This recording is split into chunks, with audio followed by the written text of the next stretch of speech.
അപ്പം നമുക്ക് കുറച്ച് ചക്ക വെട്ടിയെടുത്ത് നല്ലോണം നീളത്തിൽ കീറിയെടുക്കാം. ചക്ക വറക്കാനായിട്ടുള്ളതാണ്.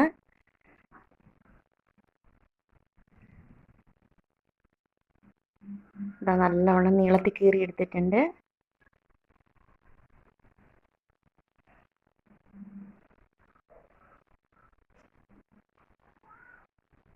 എല്ലാം ഒരേ കനത്തിൽ വേണം അരിഞ്ഞെടുക്കാനായിട്ട്, അല്ലെങ്കിൽ പല ഇതിലുണ്ടാവും. അപ്പം നമ്മുടെ ചട്ടി ചൂടായി വന്നിട്ടുണ്ട്. ഒരെണ്ണം ഇട്ട് നോക്കിയപ്പം ഇതുണ്ടാവും.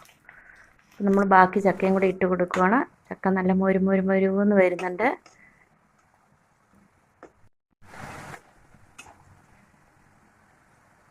ഇപ്പം നല്ല പാകത്തിനായി വന്നിട്ടുണ്ട്. കണ്ടോ, കിലുകിലാന്നുള്ള നല്ല ശബ്ദം ഉണ്ടാവും. അങ്ങനെ നമ്മുടെ ചക്ക വറുത്തത് റെഡി ആയിട്ടുണ്ടല്ലോ.